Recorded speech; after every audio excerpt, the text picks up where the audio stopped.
मस्जिद नबी में नबीना लोगों के लिए भी ऐसे कुरान पाक है। इसमें डॉट्स अरबी है और तर्जमे के साथ। इस तरफ अरबी है और इसमें डॉट्स डले हुए थे और नबीना समझ जाती हैं किस तरह पढ़ना है माशाल्लाह। और पाकिस्तानियों के लिए ये ब्लैक जिल्द है ना, पहले डार्क ब्लू होती थी, अब ब्लैक में है। और जो अरबी में है ये पाकिस्तानियों को अक्सर मुश्किल होती है, तो इसमें जो है पारा नंबर दिया हुआ होता है। ब्लैक नंबर की जो जिल्द है ना, कवर ब्लैक नंबर में जो ब्लैक कलर के है ना, उसमें जो है पारा नंबर वगैरह दिया हुआ होता है। और ग्रीन में नहीं होता, पारा नंबर नहीं होता।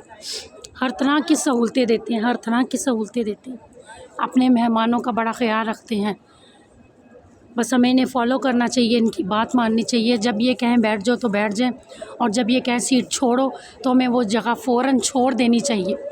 हमें ना बहस करनी है, ना बदतमीज़ी करनी है। रसूलुल्लाह के नौकर हैं, ये खादमीन हैं। खादमीन हरमैन शरीफैन के साथ हमें पूरा ताउन करना चाहिए।